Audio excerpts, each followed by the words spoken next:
High বন্ধুরা, আজ দেখো একটা সুন্দর রেসিপি করে তোমাদের কাছে শেয়ার করলাম।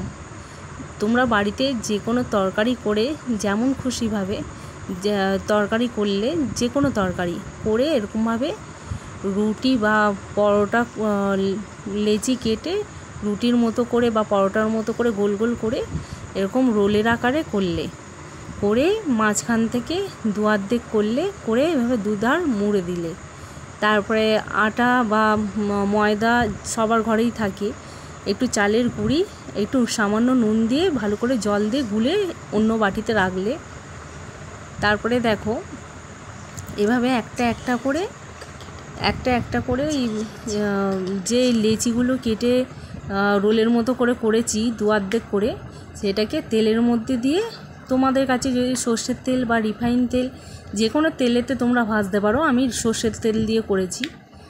তা এইভাবে ভেজে ভেজে লাল লাল করে করবে। দেখো কত সুন্দর খেতে লাগে।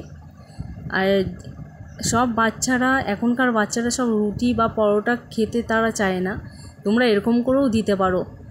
তা বাচ্চারা এতে খুব মজা করেই খাবে। তোমরা বাড়িতে একটু ট্রাই করে দেখো, খুব সুন্দর রেসিপিটা এই যে তৈরি হয়ে গেল। আর এটা সস দিয়ে খেয়ে দেখবে, খুব সুন্দর খেতে লাগে। ধন্যবাদ। যদি আমার এই ভিডিওটা খুব ভালো লাগে তবে সবাই লাইক কমেন্ট করো। Tata, good night.